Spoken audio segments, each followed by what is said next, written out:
ఈ ఈ ఇయర్ రాశి ఫలాలు ఎలా ఉండబోతున్నాయి ఏంటి చెప్తారు?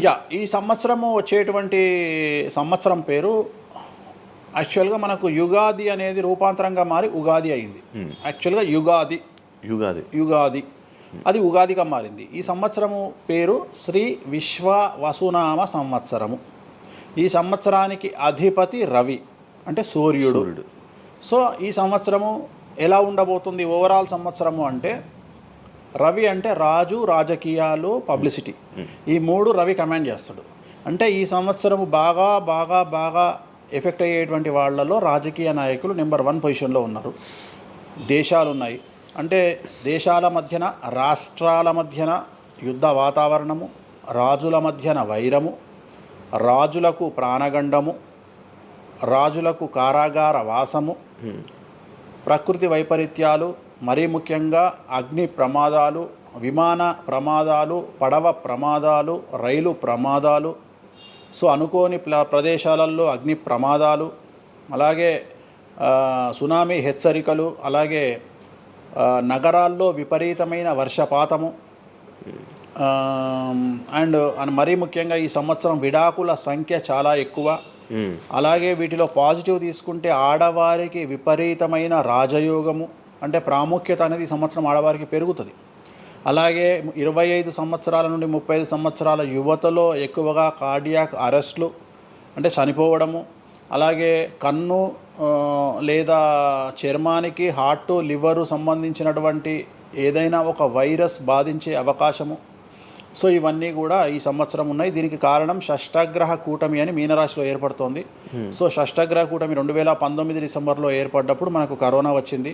అలాగే ఈ సంవత్సరము మార్చ్ 30వ తేదీ 2025 సంవత్సరంలో మనకు మళ్ళీ షష్టగ్రహ కూటమి మీనరాశిలో ఏర్పడుతోంది. సో దీనివల్ల సుమారు మేషరాశి, సింహరాశి, తులారాశి, ధనుస్సు రాశి, మీనరాశి వాళ్ళు చాలా చాలా సమస్యల బారిన పడేటువంటి అవకాశాలు ఉన్నాయి. ఇది ఓవరాల్ సంవత్సర ఫలితము. ఇక మేషాది మీనరాశిలో ద్వాదశ రాశులుగా తీసుకున్నట్టయితే మేషరాశి గురించి తీసుకుంటే, మేషరాశికి ఎవరైతే 1995 నుండి 2003 మధ్యన జన్మించి ఉన్నారో వాళ్ళందరికీ ఈ సంవత్సరము రెండవసారి ఏలినాటి శని ప్రారంభమవుతూ ఉంది. సో రెండవసారి ఏలినాటి శని అనేది చాలా డేంజరు. సో న్యాయపరమైన చిక్కులు, ఆర్థికపరమైన చిక్కులు, సమాజంలో చెడ్డ పేరు, అనారోగ్య సమస్యలు, అలాగే ఆర్థిక అస్తవ్యస్తము, అంటే సరి అయినటువంటి నిర్ణయాలు తీసుకోకుండా ల్యాండ్ కొన్నా, ప్లాట్లు కొన్నా, ఫ్లాట్లు కొన్నా, ఇండ్లు కొన్నా లిటిగేషన్ అయ్యే అవకాశము, పెట్టుబడిలో విపరీతమైన ధన నష్టము, అలాగే తల్లిదండ్రులలో ఒకరికి ప్రాణగండాలు. సో ఇవన్నీ, అలాగే వీసాలు రిజెక్ట్ అవ్వడము, H1B వీసాలు క్యాన్సిల్ అవ్వడము, ఇండియాకు రావడం వేరే దేశం నుండి, ఉద్యోగాలు కోల్పోవడము, అలాగే ఆర్థిక నష్టము, ఇవన్నీ కూడా కనిపిస్తూ ఉన్నాయి ఈ సంవత్సరం మేషరాశి వారికి. మరి ఏం చేయాలా అంటే, నలుపు రంగు దుస్తులకు దూరంగా ఉండాలి. తిరునల్లార్ శనీశ్వర ఆలయంలో ప్రత్యేకమైన శని పూజ నిర్వహించుకోవడం ద్వారా సమస్యల నుండి బయటపడేటువంటి అవకాశాలు 100కి 100% ఉన్నాయి. నెక్స్ట్ వృషభ రాశి. ఈ సంవత్సరం 100కి 100% అనుకూలంగా ఉన్నటువంటి రాశి వృషభ రాశి. పట్టిందల్లా బంగారంగా ఉంటుంది, ఏది చేసినా సక్సెస్ కనిపిస్తుంది. గత 5 సంవత్సరాల నుండి పడుతున్నటువంటి కష్టాలన్నీ తొలగిపోతాయి. సో ఆర్థికంగా విపరీతంగా ఉంటుంది. వ్యాపారంలో రూపాయికి 10 రూపాయల లాభం వస్తుంది. ఉద్యోగస్తులకు ట్రాన్స్ఫర్స్ ఉంటాయి, ప్రమోషన్లు ఉంటాయి. ప్రభుత్వ ఉద్యోగస్తులకు మ్యూచువల్ కింద భార్యాభర్తలు ఒకే ప్రదేశానికి వచ్చేటువంటి అవకాశాలు కనిపిస్తూ ఉన్నాయి. విద్యార్థులకు ఉత్తీర్ణత శాతం ఉంటుంది. అలాగే కోరుకున్నటువంటి యూనివర్సిటీలో ప్లేస్మెంట్స్ దొరుకుతాయి. అలాగే విదేశీ వీసాలు అప్రూవ్ అవుతాయి. రైతులకు 2 పంటలు అనుకూలంగా ఉంటాయి. కళాకారులకు మంచి కార్యక్రమాలు వస్తాయి. విదేశాల్లో కార్యక్రమాలు నిర్వహిస్తారు కళాకారులు. సో ఏ రకంగా తీసుకున్నా వృషభ రాశి వారికి అనుకూలమైన ఫలితాలు ఉన్నాయి, ఎటువంటి రెమెడీస్ అవసరం లేదు. నెక్స్ట్ మిథున రాశి. సో వ్యయ గురువు నుండి జన్మ గురువులోకి మారుతున్నటువంటి గురువు వల్ల విపరీత రాజయోగం అనేటువంటిది మిథున రాశి వారికి గోచరిస్తూ ఉంది. సో మిథున రాశి వారికి ఈ సంవత్సరం పట్టిందల్లా బంగారంగా ఉంటుంది. ఇంతకుముందు చెప్పినట్టుగా ఈ రాశికి కూడా 100కు 100% అనుకూలంగా ఉంది. మరీ ముఖ్యంగా రాజకీయ నాయకులకు అన్ఎక్స్పెక్టెడ్ పాజిటివ్ థింగ్స్ జరగడం ఈ సంవత్సరం గమనించాల్సినటువంటి విషయం. అవివాహితులకు వివాహ యోగ సూచనలు, సంతానం లేని వారికి సంతాన యోగము, ఉద్యోగం లేని వారికి ఉద్యోగము, ట్రాన్స్ఫర్స్ కోరుకునే వారికి ట్రాన్స్ఫర్స్, అలాగే అన్ని రంగాల్లో పనిచేసేటువంటి వారికి ప్రభుత్వ ప్రైవేటు ఉద్యోగాల్లో ఉండేవారికి పాజిటివ్ థింగ్స్, ప్రమోషన్లు, ట్రాన్స్ఫర్స్, వ్యాపారస్తులకు అనుకూలతలు ఇవన్నీ కూడా కనిపిస్తూ ఉన్నాయి. స్త్రీలకు మరీ ముఖ్యంగా అనుకూలంగా ఉండబోతూ ఉంది. సో మిథున రాశి వారికి ఎటువంటి సమస్యలు ఈ సంవత్సరం లేవు. సో నెక్స్ట్ వచ్చే రాశి కర్కాటక రాశి. సో కర్కాటక రాశి వారికి సంబంధించి 100కు 90% అనుకూలమైనటువంటి ఫలితాలు ఉన్నాయి. 10% సమస్య ఏమిటి అంటే మే 9, 2025 నాడు గురువు వ్యయంలోకి వస్తూ ఉన్నాడు. మిథున రాశి ప్రవేశం అనేటువంటిది గురువు వ్యయంలోకి వస్తూ ఉన్నాడు. అది ఒక సమస్య కనిపిస్తూ ఉంది. సో 90% చాలా అనుకూలంగా ఉండబోతూ ఉంది. అష్టమ శని వెళ్ళిపోతుంది. 9వ ఇంట్లోకి శని భాగ్యస్థానంలోకి వస్తున్నాడు. సో అనుకూలమైనటువంటి ఫలితాలు ఉన్నప్పటికీ ఎవరైతే కర్కాటక రాశి జాతకులు 60 సంవత్సరాలు దాటి ఉంటారో వాళ్లకు సమస్యలు అనేటువంటివి, ఆరోగ్యపరమైన ఇబ్బందులు అనేటువంటివి కనిపిస్తున్నాయి. అలాగే తొందరపాటు నడక వల్ల, అంటే మెట్లు ఎక్కేటప్పుడు దిగేటప్పుడు నీరు ఉన్న దగ్గర నడిచేటప్పుడు జాగ్రత్తలు తీసుకోండి. ఎందుకంటే గురువు వ్యయం వల్ల కింద పడి కాళ్ళు చేతులు విరగొట్టుకునే అవకాశం ఉంది కర్కాటక రాశి వారికి. మరి రెమెడీ ఏమిటి అంటే ప్రతి గురువారం నాడు లెమన్ ఎల్లో షర్ట్ ధరించడం మగవాళ్ళైతే, ఆడవాళ్ళైతే లెమన్ ఎల్లో డ్రెస్సును ధరించడం వల్ల కర్కాటక రాశి వారు సమస్యల నుండి బయటపడతారు. నెక్స్ట్ సింహరాశి. సో సింహరాశి జాతకులకు అష్టమ శని ప్రారంభమవుతూ ఉంది. ఖచ్చితంగా అన్ని రంగాల వారికి, చిత్ర పరిశ్రమ వారికి, టీవీ రంగం వారికి, మీడియా రంగం వారికి, రాజకీయ నాయకులకు, వ్యాపారస్తులకు, అన్ని వర్గాల వారికి సమస్యలు ఉంటాయి. న్యాయ వ్యవస్థ పరంగా న్యాయపరమైన చిక్కులుంటాయి, సంచలనాలు నమోదవుతాయి. మీడియాకి ఎక్కే అవకాశం ఉంది. సమాజంలో చెడ్డ పేరు, తల్లి తండ్రి లేదా భార్య భర్త తరపున ఎవరికైనా వాళ్లకు ఆరోగ్యపరమైన ఇబ్బందులు ఏర్పడే అవకాశం ఉంది. కాబట్టి ఖచ్చితంగా ధన నష్టం ఏర్పడుతుంది. అప్పులు చేయాల్సినటువంటి పరిస్థితి గోచరిస్తూ ఉంది సింహరాశి వారికి. మరి రెమెడీ ఏమిటి అంటే తిరునల్లార్ శనీశ్వర ఆలయంలో ప్రత్యేకమైన శని పూజ నిర్వహించుకోవడం ద్వారా సమస్యల నుండి బయటపడేటువంటి అవకాశాలు కనిపిస్తూ ఉన్నాయి. సో నెక్స్ట్ వచ్చిన రాశి కన్యారాశి. సో కన్యారాశి వారికి 6వ ఇంట్లో నుండి శని వెళ్ళిపోతూ ఉన్నాడు. ప్రజెంట్ శని 7వ స్థానంలోకి వస్తూ ఉన్నాడు. సో చాలా అనుకూలమైనటువంటి ఫలితాలు ఉంటాయి. నూతన పదవి, నూతన ఉద్యోగంలో ప్రమోషన్లు, కోరుకున్న చోటకి బదిలీలు, వ్యాపారంలో అన్ని రూపాయలకు ఎక్కువగా సంపాదించడము, స్త్రీలకు కోరుకున్న దానికంటే ఎక్కువ ధనం రావడము, భార్యాభర్తల మధ్య అన్యోన్యత, విద్యార్థులకు ఉత్తీర్ణత శాతం పెరగడము, అలాగే విద్యార్థులకు వీసాలు ఏర్పడము, కోరుకున్న ప్లేస్మెంట్స్ దొరకడము, రైతులకు 2 పంటలు అధిక దిగుబడి రావడం, ఇవన్నీ కూడా కన్యా రాశి వారికి కనిపిస్తున్నాయి. రెమెడీస్ అవసరం లేదు. ఈ సంవత్సరం చాలా బాగుంది. నెక్స్ట్ తులారాశి.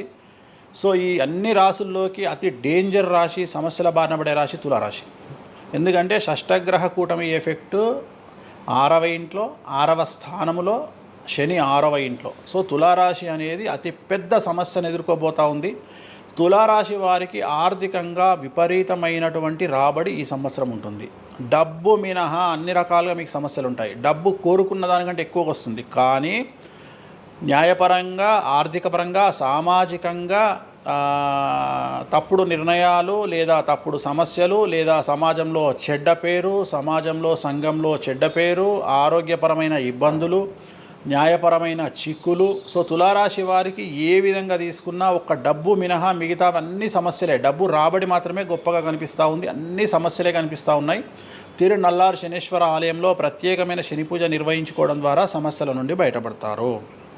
సో నెక్స్ట్ వృశ్చిక రాశి. సో వృశ్చిక రాశి వారికి అర్ధాష్టమ శని వెళ్ళిపోతూ ఉంది. సో చాలా అనుకూలంగా ఉంటుంది.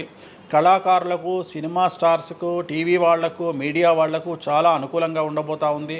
రాజకీయ నాయకులకు విశేషించి యోగకాలంగా భావించాల్సి ఉంటుంది. విద్యార్థులకు ఉత్తీర్ణత శాతం పెరుగుతుంది, వీసాలు దొరుకుతాయి.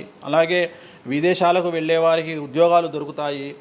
అలాగే ఉత్తీర్ణత శాతం పెరుగుతుంది. ప్రేమ వ్యవహారాలు ఫలిస్తాయి. భార్యాభర్తల మధ్యన అన్యోన్యత ఉంటుంది. అవివాహితులకు వివాహ సూచనలు ఉంటాయి. అలాగే సంతానం లేని వారికి సంతానం ఉంటుంది. సో వృశ్చిక రాశి వారికి అన్ని రంగాల, అన్ని వర్గాల వారికి పూర్తి అనుకూలతలు ఉంటాయి. రెమెడీస్ ఏమీ లేవు, నెగిటివ్స్ ఏమీ లేవు. సో నెక్స్ట్ ధనుస్సు రాశి. ధనుస్సు రాశి వారికి ఈ నెల మార్చి 30 ఉగాది నుండి అర్ధాష్టమ శని ప్రారంభమవుతా ఉంది. సో కొన్ని సమస్యలు, ఆర్థికపరమైన ఇబ్బందులు ఉంటాయి. పెట్టుబడుల విషయంలో జాగ్రత్తగా ఉండండి. మరీ ముఖ్యంగా తల్లికి సంబంధించిన ఆరోగ్యం మిమ్మల్ని కలవరపెట్టవచ్చు. సో తల్లిగారి ఆరోగ్యం పట్ల జాగ్రత్తలు తీసుకోండి. అలాగే పెట్టుబడుల విషయంలో జాగ్రత్తలు తీసుకోండి. సమాజంలో చెడ్డ పేరు వచ్చే అవకాశం ఉంది కాబట్టి జాగ్రత్తగా ఉండండి. సో ధనుస్సు రాశి వారు తిరునల్లార్ శనీశ్వర ఆలయంలో ప్రత్యేకమైన శని పూజ నిర్వహించడం ద్వారా సమస్యల నుండి బయటపడతారు. సో నెక్స్ట్ మకర రాశి. గత 10 సంవత్సరాల నుండి మకర రాశి వారు పడుతున్నటువంటి బాధలన్నీ తొలగిపోతాయి. 7.5 సంవత్సరాల ఏలినాటి శని వెళ్ళిపోతూ ఉంది. సో పట్టిందల్లా బంగారంగా ఉంటుంది. ఆర్థికంగా, సామాజికంగా, రాజకీయంగా, న్యాయపరంగా, వివాహపరంగా, సంతానపరంగా, అవివాహితులకు వివాహ యొక్క సూచనలు, సంతానం లేని వారికి సంతానము, ఉద్యోగం లేని వారికి ఉద్యోగము, విదేశాల్లో ప్రయత్నం చేసే వారికి అనుకూలతలు, అలాగే ట్రాన్స్ఫర్సు, ప్రమోషన్స్ అన్నీ కూడా అనుకూలంగా ఉన్నాయి. ఎటువంటి రెమెడీస్ అవసరం లేదు. కానీ ఒకే ఒక్క విషయం, భార్యాభర్తల మధ్యలో గొడవలు వచ్చేటువంటి అవకాశాలు కనిపిస్తూ ఉన్నాయి. మకర రాశి వారికి ఎడబాటు కనిపిస్తూ ఉంది. ఆ ఒక్క విషయంలో జాగ్రత్తలు తీసుకోండి, కోపాన్ని తగ్గించుకోండి. సో నెక్స్ట్ కుంభరాశి. కుంభరాశికి 2వ స్థానంలో షష్టగ్రహ కూటమి ఏర్పడుతోంది కాబట్టి ధన నష్టం అనేటువంటిది ఏర్పడబోతూ ఉంది. అతి పెద్ద ధన నష్టం మీరు పెట్టేటువంటి ఇన్వెస్ట్మెంట్ రూపంలో కావచ్చు, భూములు కొన్నా, ఇండ్లు కొన్నా, లేదా ఏదైనా వ్యాపారంలో పెట్టుబడి పెట్టినా చాలా తీవ్రమైన ధన నష్టాన్ని మీరు ఎదుర్కొనే అవకాశం ఉంది. కాబట్టి తొందరపాటు చర్యలు, తొందరపాటు నిర్ణయాలకు దూరంగా ఉండండి. నలుపు రంగు కార్లకు, నలుపు రంగు వస్తువులకు దూరంగా ఉండండి. తిరునల్లార్ శనీశ్వర ఆలయంలో ప్రత్యేకమైన శని పూజ నిర్వహించడం ద్వారా కుంభరాశి జాతకులు సమస్యల నుండి బయటపడతారు. ఇక చివరిదైనటువంటి రాశి మీనరాశి. మీనరాశి వారికి జన్మంలో అంటే మీనరాశిలోనే షష్టగ్రహ కూటమి ఏర్పడతా ఉంది. సో చాలా సంచలనాలు ఉంటాయి. నెగిటివ్సే కనిపిస్తూ ఉన్నాయి, పాజిటివ్స్ ఒక్కటి కూడా కనిపించడం లేదు. ఆర్థికంగా, న్యాయపరంగా, సామాజికంగా, ఆరోగ్యపరంగా, కుటుంబ పరంగా అన్ని రకాల ఇబ్బందులు ఎదుర్కొంటారు. సంచలనాలు ఫేస్ చేయాల్సి వస్తుంది. కుటుంబంలో ఆరోగ్యపరమైన ఇబ్బందులు ఉంటాయి, ఆర్థికపరమైన నష్టాలు ఉంటాయి, భార్యాభర్తల మధ్యన గొడవలు ఉంటాయి, ఎడబాటుకు దారితీసే అవకాశం ఉంది. తల్లిదండ్రుల్లో వారికి ప్రాణగండం కనిపిస్తూ ఉంది. సో చాలా సమస్యలు మీనరాశి వారు ఫేస్ చేసే అవకాశం ఉంది. తిరునల్లార్ శనీశ్వర ఆలయంలో ప్రత్యేకమైన శని పూజ నిర్వహించడం ద్వారా ఈ సమస్యల నుండి బయటపడేటువంటి అవకాశాలు ప్రస్ఫుటంగా కనిపిస్తున్నాయి.